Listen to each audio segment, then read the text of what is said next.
નમસ્કાર દર્શક મિત્રો, હું છું દર્શના જોશી. તમે જોઈ રહ્યા છો લોક સામના ન્યૂઝ. તો જોઈએ આજના સમાચાર ગાંધીનગરથી અમારા રિપોર્ટર કલ્પેશ પ્રજાપતિ સાથે.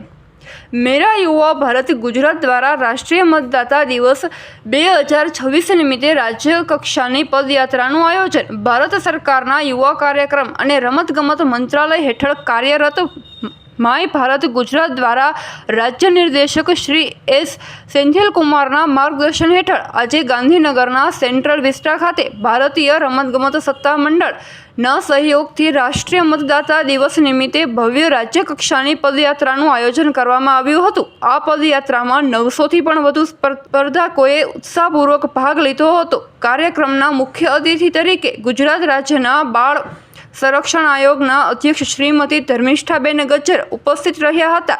તેમની ગરિમામય ઉપસ્થિતિમાં હોમગાર્ડ્સ, યોગ બોર્ડના સ્વયંસેવકો, ખેલાડી, CISFના જવાનો તેમજ વિવિધ યુવા સંગઠનોના પ્રતિનિધિઓએ લોકશાહી સશક્ત બનવાના સંકલ્પ સાથે કદમ મિલાવ્યા હતા.